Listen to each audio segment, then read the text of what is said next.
Semuanya. Jadi di tutorial sekarang kita bakal nyoba ngerjain latihan kinetika enzim. Di sini kita bakal nyari nilai Km sama Vm dari data yang ada. Jadi di sini ada contoh soal. Ceritanya itu di sini ada suatu reaksi yang dikatalisis oleh enzim. Dan reaksinya itu dari substrat menjadi produk. Terus di sini ada 3 jenis reaksi. Yang pertama itu ada reaksi tanpa inhibisi. Terus yang kedua, reaksi dengan inhibitor A. Dan yang ketiga itu reaksi dengan inhibitor B. Nah, di sini kita belum tahu inhibitor A sama B itu termasuk jenis inhibitor yang mana itu. Jadi di soalnya itu kita disuruh bikin plot fenol terhadap fungsi S. Dan kita diminta untuk nyari nilai Km sama Vm dari enzimnya.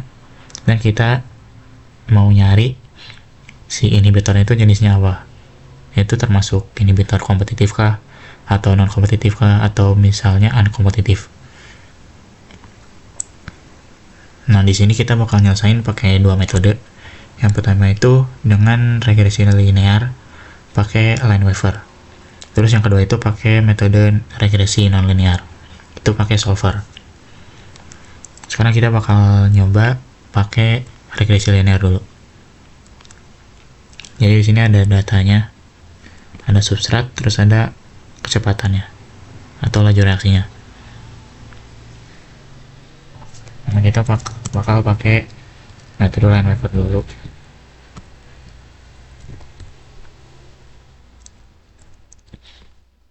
Di sini kan reaksi persamaan line waver itu kayak gini. 1/0 sama dengan Km per Vmax dikali 1/S ditambah 1/Vmax. Nah, kita mau regresi linear dengan y-nya itu ini 1/V0. Terus x-nya itu 1/S. Jadi nanti kita bakal bikin plot y terhadap x atau 1/V0 terhadap 1/S. Nah, dari sini kita bisa dapat koefisien A-nya itu adalah Km per Vmax dan koefisien B-nya itu si 1/Vmax. Dari sini nanti kita bakal bisa tahu nilai Km sama Vmax-nya. Nah, sekarang kita bakal nyari Km sama Vm buat yang tanpa inhibitornya.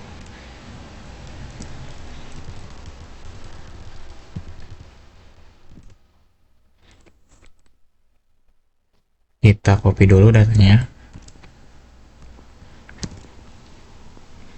Nah, di sini kan yang dibutuhin itu 1/V0 sama 1/S. Sekarang kita baru punya S sama V0. Jadi kita bikin kolom baru yang isinya itu 1/S sama 1/V0. Di sini tinggal 1/S sama ini 1/V0. Ini kita drag, terus kita bikin grafiknya, yaitu pakai grafik yang scatter plot. Karena di sini kita mau nyari persamaan linearnya.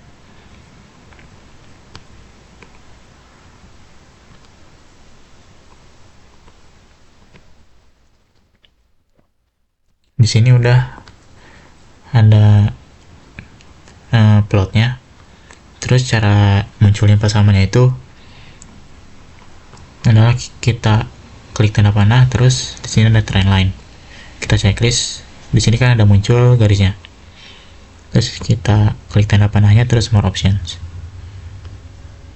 Di sini pilih yang linear. Terus kita scroll ke bawah. Di sini ada display equation on chart. Di sini tuh gunanya untuk munculin persamaan regresinya. Nah, di sini udah dapat persamaan regresinya. Terus juga kita bisa lihat nilai R-square-nya ini buat tentuin nilai korelasinya gitu. Semakin dekat 1 nilai R-square-nya berarti si plotnya itu semakin linear atau semakin berkorelasi. Di sini kita udah dapat persamaan regresinya.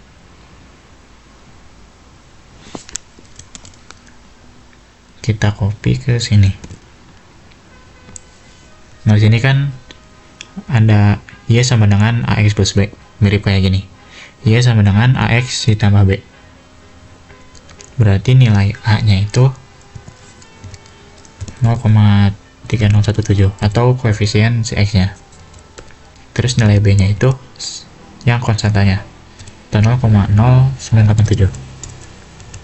Di sini kan nilai koefisien itu km per Vm. Ini km per Vm. Terus konstantanya itu 1 per Vm.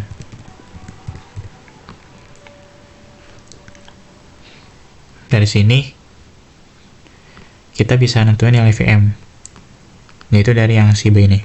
Misalkan di sini cuma ada satu variabel yang belum diketahui, sedangkan di sini ada dua variabel yang belum diketahui. Jadi kita mulai dari Vm dulu. Jadi kita dapat Vm itu di sini kan 1 per Vm sama dengan 0,0987. Berarti Vm-nya itu 1 per 0,0987. Ini nilai Vm-nya.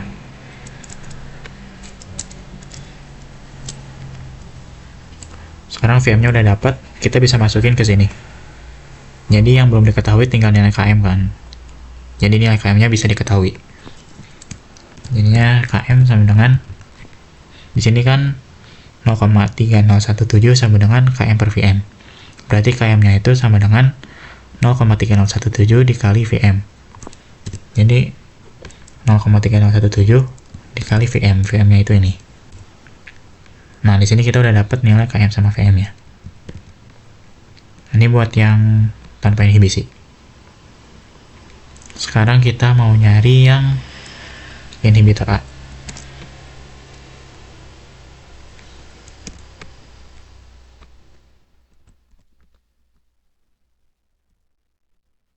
Ini kurang lebih caranya sama. Kita bikin plotnya dulu, 1 per V0 terhadap 1 per S.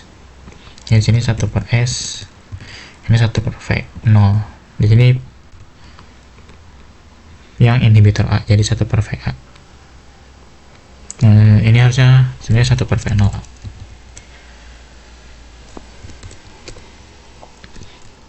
Ini tinggal 1 per S, di sini 1 per V0A. Ini kita seret ke bawah, terus bikin grafik scatter plotnya.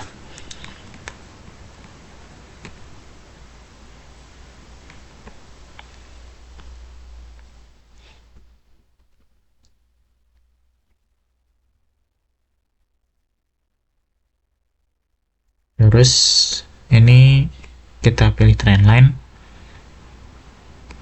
more options, terus display equation.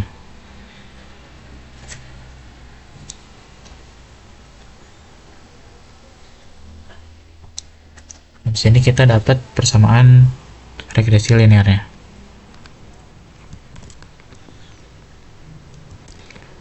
Terus di sini kita dapat nilai A-nya itu 0,7541, nilai B-nya itu 0,1. Tadi nilai A itu kan Km per Vm.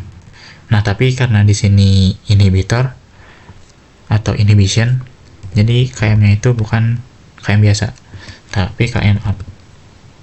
Dan Vm-nya juga Vm up. Terus di sini yang B-nya itu sama dengan 1 per Vm up.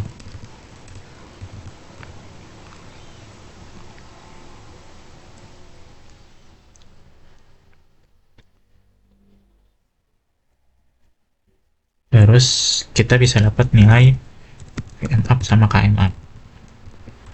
Caranya sama kayak tadi, yang kita cari itu nilai si Vm-nya dulu, karena di sini yang variabel yang nggak diketahuinya cuma satu, sedangkan yang di Km per Vm ini variabel yang nggak diketahuinya ada dua. Jadi kita cari nilai Vm dulu, yaitu 1 per Vm. Terus cari nilai Km, yaitu Km sama dengan ini dikali Vm. Nah, ini udah dapat nilai Km sama Vm buat inhibitor A. Buat cara tahu nilai, cara tahu jenis dari inhibitornya. Sebentar. Inhibitor. Cara tahu jenisnya itu kita bisa lihat dari nilai perubahan Km sama Vm-nya. Di sini kan Vm yang tanpa inhibitor ini 10, sedangkan Vm yang inhibitor ini kurang lebih 10 juga. Jadi Vm-nya tetap. Terus nilai Km-nya itu yang tanpa inhibitor ini 3. Tapi yang ada inhibitornya ini 7. Dia kan berubah jauh gitu. Karena Vm-nya tetap, tapi Km-nya berubah, bisa disimpulin dia itu kompetitif. Jadi inhibitor A itu kompetitif karena Vm-nya tetap, tapi Km-nya berubah. Atau lebih tepatnya Km-nya naik. Karena Km-nya naik berarti kan afinitasnya turun. Jadi dia kompetitif karena dia ada inhibitor yang nempel di sisi aktif enzimnya. Nah, kita juga bisa tahu dari grafiknya. Jadi kita coba bikin grafik yang tanpa inhibitor sama ada inhibitornya.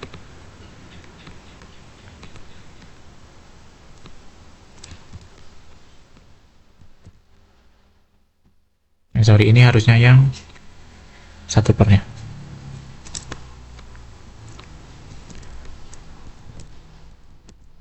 Kita bikin grafik 1/, buat yang tanpa inhibitor sama yang ada inhibitor A. Kalau misalnya kita bikin scatter plotnya,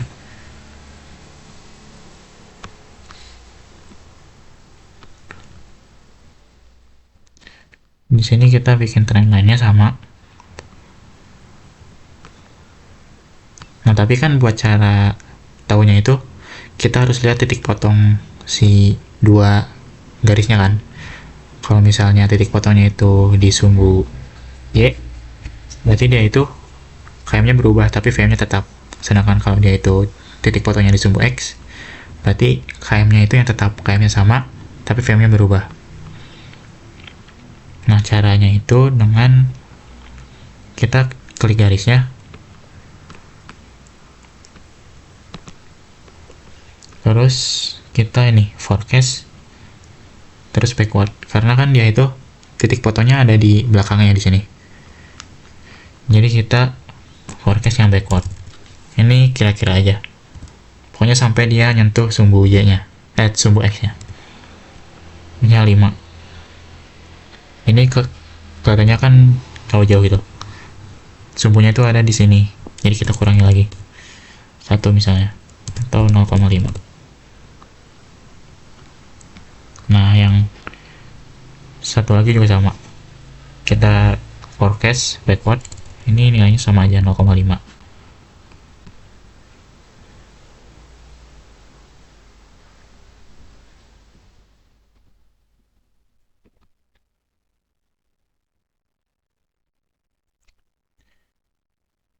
Bisa dilihat kan?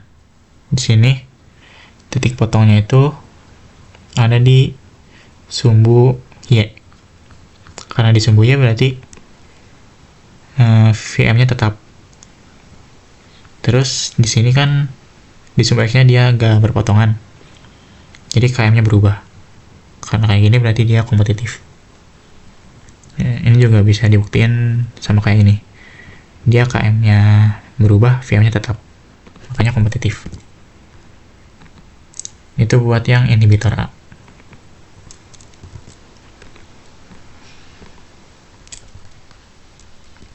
Ini inhibitor A. Nah, sekarang kita mau nyari yang buat inhibitor B.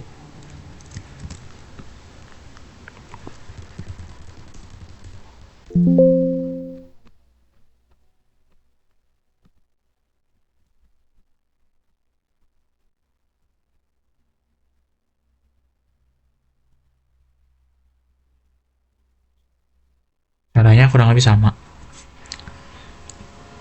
Jadi kita bikin 1/s sampai ini 1/v0b. Ini harusnya v0b. Ini jadi 1/s. Ini 1/v0b. Kita seret ke bawah. Terus kita bikin plotnya.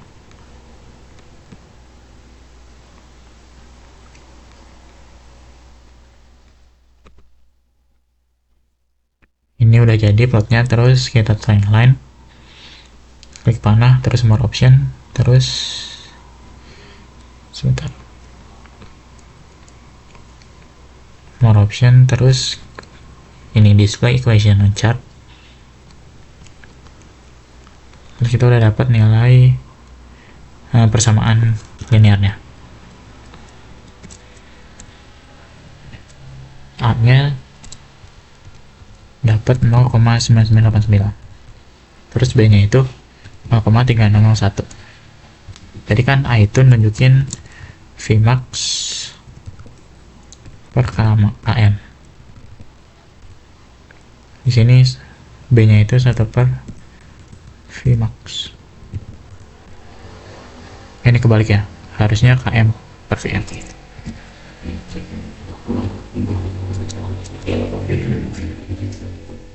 Kita dapat Vm-nya itu 1/0,3. Terus km-nya yaitu ini dikali Vm. Nah, kita udah dapat nilai km sama Vm buat yang inhibitor B. Nah, kalau kita lihat ini yang akan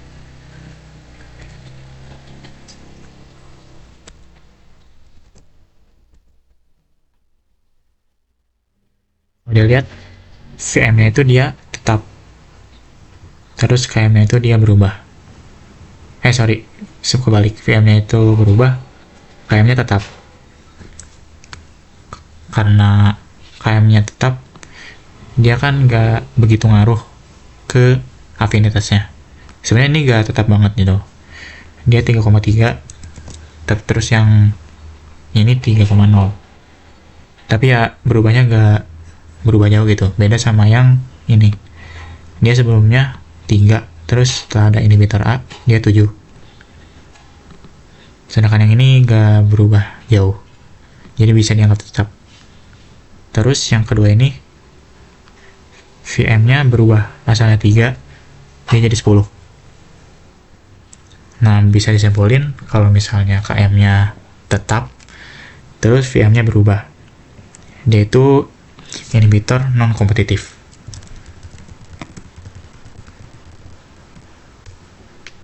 Jadi inhibitor B itu sama dengan non-kompetitif.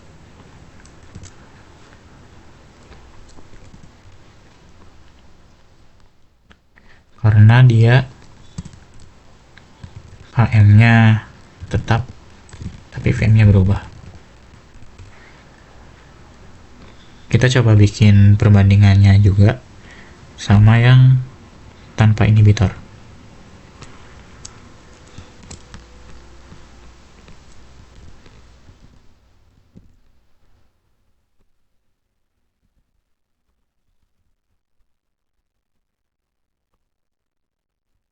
Ini yang tanpa inhibitor, terus ini yang inhibitor B.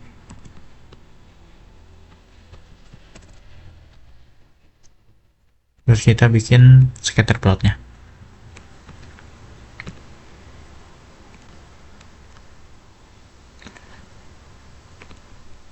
Di sini caranya sama, trendline.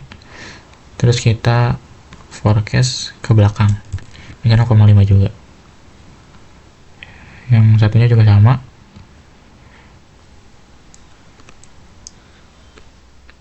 Kita trendline. Terus forecast ke belakang 0,5. Nah, sekarang kelihatan kan di sini titik potongnya itu di sumbu X, yang artinya Km-nya itu tetap gak berubah. Jadi Km yang tanpa inhibitor sama Km yang ada inhibitor B-nya itu gak berubah gitu, nilainya sama. tapi di sumbu Y ini dia berubah, yang artinya VM-nya itu berubah. Jadi dari sini bisa simpulin kalau B-nya itu adalah non kompetitif. Yang juga sama kayak ini, VM-nya itu berubah, KM-nya tetap, jadinya non kompetitif. Itu kalau cara yang regresi. Sekarang kita mau nyoba pakai metode lain, yaitu metode nonlinear regression atau regresi nonlinear. Kita copy dulu datanya.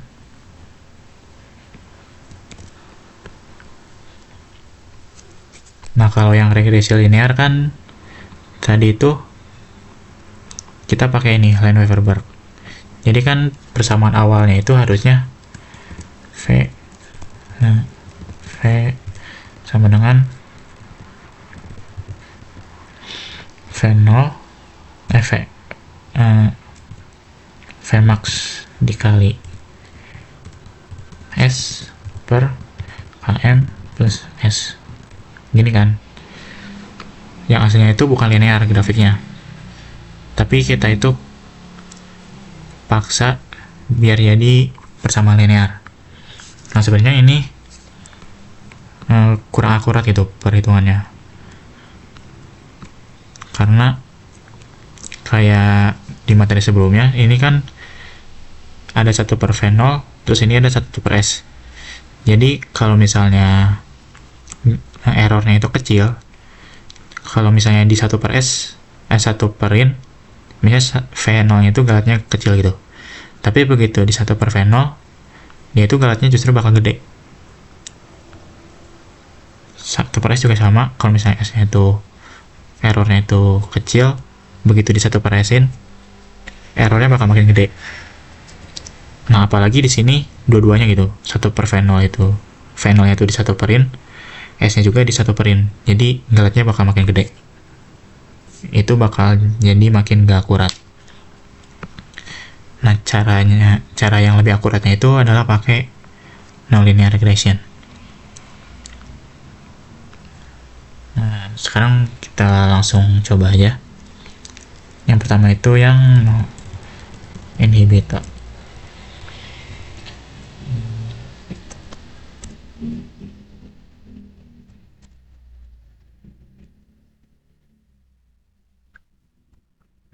Sini kan kita udah punya data substrat sama V0. Terus kalau pakai nonlinear regression, kita tuh bikin V0 model. V0 model itu kita ngitung V0 tapi berdasarkan nilai S-nya. Nah, itu dari persamaan Michaelis-Menten yang tadi yang ini.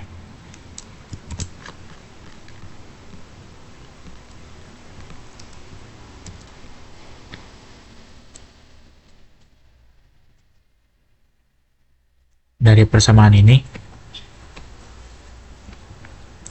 kita mau ngitung V0-nya gitu. Kalau di sini kan kita dapatnya itu berdasarkan percobaan. Nah, kita mau nyari V0 juga berdasarkan persamaan Michaelis-Menten. Nah, tapi kan di sini kita belum tahu nilai VM sama KM-nya. Nah, di sini kita asumsiin VM sama KM-nya itu 1 dulu. Nah, ini sebenarnya bebas, tapi biar gampang kita masukin 1 dulu aja. Jadi di sini kita cari nilai V-nya, yaitu V sama dengan VM gitu. Ini dikali S. S-nya itu kita pakai yang ini. Jangan lupa ini pakai kurung per KM. KM-nya itu ini plus S. S-nya itu ini. Nah, sekarang kita coba drag ke bawah. Tapi kalau dilihat kan ini salah gitu. Ini 000. Kenapa? Karena begitu ini di drag ke bawah, tadi kan kita pilih VM sama KM itu. Begitu ini di drag ke bawah, ini juga bakal ikut ke drag ke bawah. Biar kayak gitu, kita di sini kasih $. Jadi yang VM sama KM kita kasih $. biar ketika ini di drag ke bawah, yang VM sama KM ini gak ikutan ke bawah. Jadi VM itu adalah C134 yang ini biar gampangnya kita pencet F4 aja. Terus ini C135, ini kita pencet F4, jadi ini otomatis kedolarin. Jadi sini kita langsung drag ke bawah, kita udah dapet nilai V0 modelnya. Nah, di sini kita bakal coba bikin scatter plotnya. Jadi kelihatan kan, V0 itu yang biru, yaitu yang ini, yang berdasarkan percobaan. Sedangkan yang V0 model itu yang oranye. Yang oranye itu dari perhitungan kita tadi, yang berdasarkan ini, Michaelis-Menten. Nah, non-linear regression ini, kita mau nyari nilai VM sama KM biar si oranye ini mirip sama yang biru ini. Jadi misalnya kita ubah ini nilainya, itu bakal berubah juga si oranye. Nah, kita bakal nyari nilai si oranye itu berapa biar si oranye itu sama kayak biru atau mendekati biru gitu.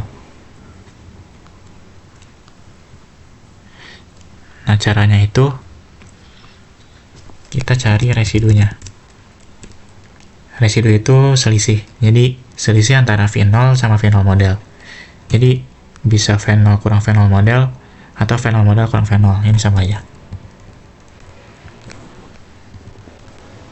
Terus kita cari kuadratnya. Jadi tadi karena ini dikuadratin kan hasilnya bakal positif. Jadi mau V0 kurang V0 model atau V0 model kurang V0 ini sama aja. Jadi ini residu dikuadratin. Ini kita drag ke bawah. Terus ini kita jumlahin.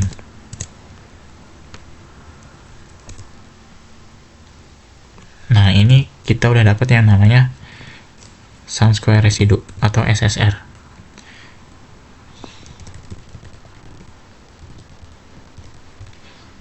Jadi jumlah dari residu yang dikuadratin. Nah, dari sini kita mau nyari nilai KM sama VM-nya yang membuat si sum square residunya itu mendekati 0. Jadi kan kalau misalnya si oranye ini makin dekat sama biru, berarti kan selisihnya bakal makin kecil kan? Karena residunya makin kecil, berarti residu kuadratnya bakal makin kecil juga. Dan ketika jumlahin, si SSR-nya bakal mendekati 0. Nah, cara nyari nilai VM sama KM-nya itu pakai solver. Jadi ada di data, terus ini solver. Kalau misalnya di sini nggak ada, kalian bisa aktifin dulu di setting. Ini di file terus setting. Nah, caranya itu adalah kita set objektifnya itu yang ini, SSR-nya. Terus objektifnya itu adalah value of 0. Terus dengan mengubah variabel ini, VM sama KM. Habis itu kita set constraint-nya atau batasannya. VM sama KM kan nggak mungkin negatif. Jadi kita kasih batasan VM-nya itu lebih besar sama dengan 0. Terus ini juga sama, lebih besar sama dengan 0.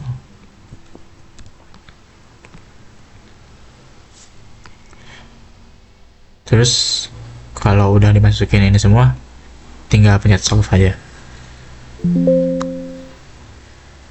Habis itu oke, terus udah dapat. Jadi ketika udah di solver, SSR-nya ini mendekati 0 kan? Ya 0,05 gitu, gak 0,0 banget, tapi dia makin kecil. Dan kalau dilihat di grafiknya, si oranye itu udah mendekati biru. Jadi ya, si V0 model ini udah mendekati V0 yang percobaan. Dan udah diperoleh nilai VM sama KM itu segini. Ini kalau misalnya kita mau bandingin sama hasil regresi, harusnya hasilnya mirip, tapi nggak yang sama persis. Bisa lihat kan, VM-nya itu sekitar 10, PKM-nya itu sekitar 3,1, sekitar 3 lah. Nah, tapi yang lebih akurat itu sebenarnya yang nonlinear regression.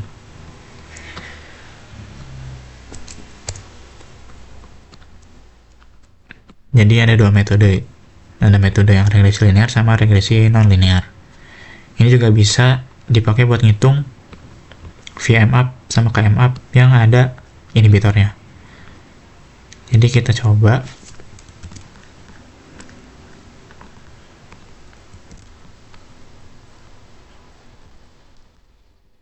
Ini yang inhibitor up.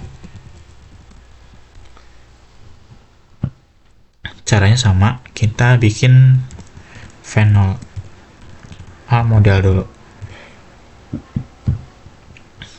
Yaitu kita sesuaiin sama Michaelis Menten-nya, yang ini. Tapi sebelumnya kita asumsiin dulu VM sama KM itu 1.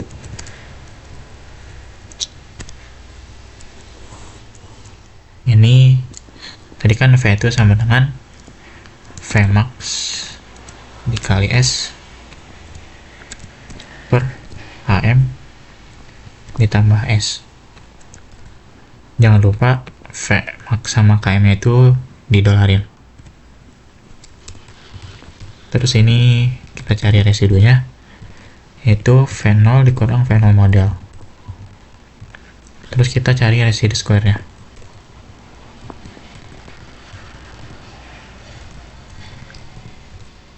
Itu ini dikuadratin. Kita drag ke bawah. Ini kita jumlahin. Terus kita solver. Ini reset dulu. Objektifnya itu yang ini, SSR-nya. Terus value of 0 dengan mengubah variabel ini. Terus kita tambahin constraint. Ininya lebih besar sama dengan 0. Terus yang KM juga sama, lebih besar sama dengan lebih besar sama dengan 0. Terus solve, terus sudah dapat. Kalau misalnya kita bandingin sama hasil regresi linear,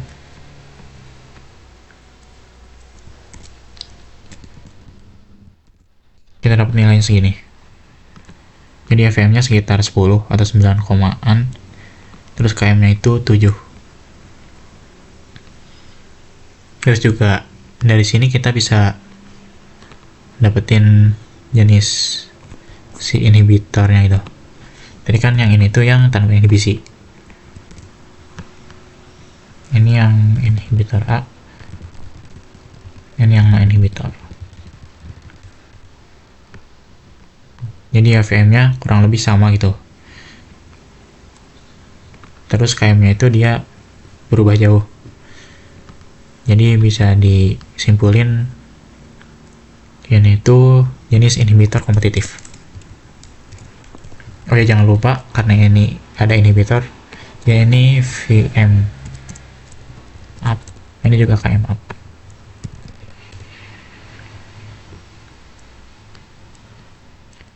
Yang inhibitor B juga sama.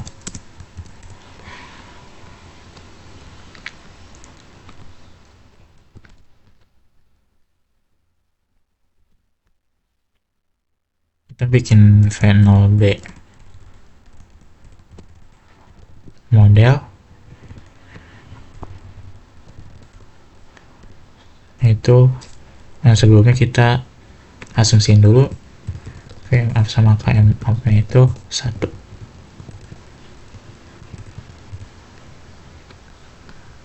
Terus bikin modelnya itu Vmax dikali S per KM ditambah S. Terus kita dolarin ininya. Terus kita cari residu ya. Residu sama residu square nya. Ini tinggal dikurangi aja. Terus ini tinggal dikuadratin. Kita drag. Ini sini kita cari sumnya. Terus ini kita tinggal solver.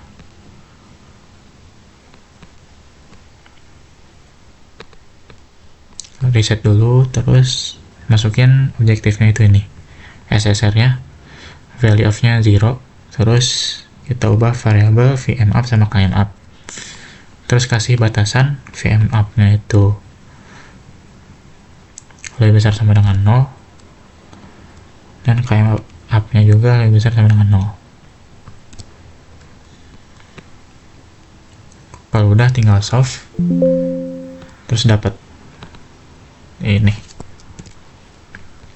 Kalau kita bandingin sama hasil regresi linear, nilainya kurang lebih sama, sekitar 3.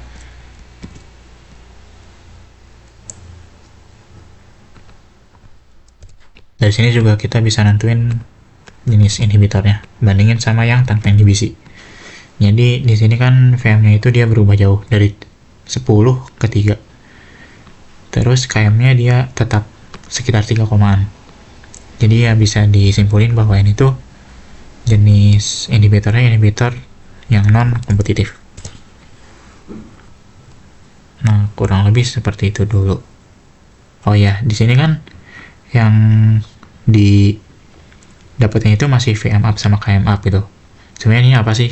Jadi VM up itu adalah VM yang terukur ketika ada inhibitornya gitu. Nah, sebenarnya dari VM up sama KM up itu kita bisa nentuin nilai KI-nya.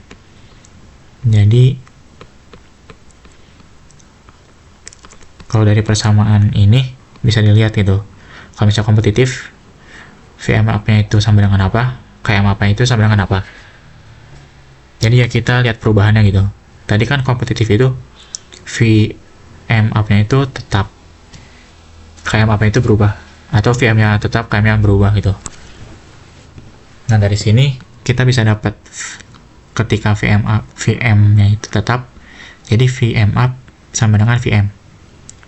Jadi yang VM up itu yang ada inhibitor, VM itu yang tanpa inhibitor. Jadi kalau di sini yang kompetitif misalnya, VM up itu sama dengan VM. Tapi karena KM-nya berubah, di sini KM up-nya itu nggak sama dengan KM, tapi KM up sama dengan KM dikali 1 plus I atau konsentrasi inhibitor per KI. Ini konstanta inhibisi. Terus kita lihat yang non-kompetitif juga. Yang non-kompetitif, tadi VM-nya itu berubah, KM-nya tetap. Jadi yang KM up itu sama dengan KM tanpa inhibisi, dan VM up-nya itu sama dengan VM per 1 ditambah konsentrasi inhibitor per KI.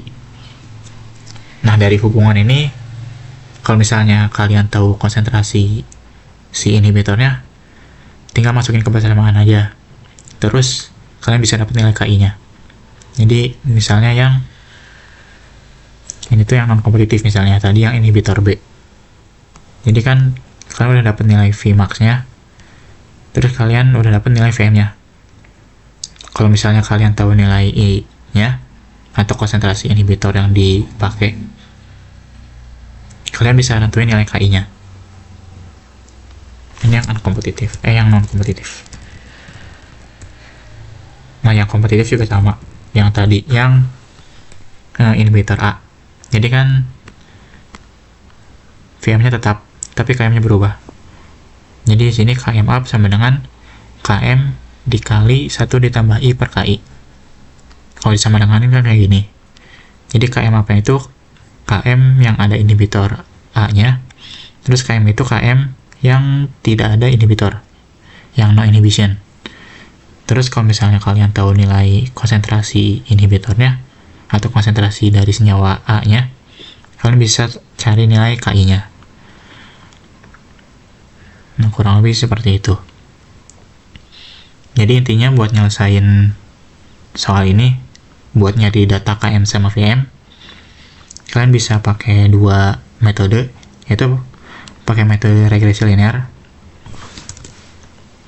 Misalnya pakai Lineweaver-Burk, atau pakai non-regression gitu, non-linear regression. Ini yang lebih akurat itu sebenarnya yang non-linear regression. Tapi kalau pakai yang Lineweaver, kalian bisa lihat plot ini, yang ini gitu. Jadi antara yang no inhibition sama yang ada inhibisinya, kelihatan titik potongnya di mana gitu. Kalau yang non linear kan kita nggak bisa bikin grafiknya itu.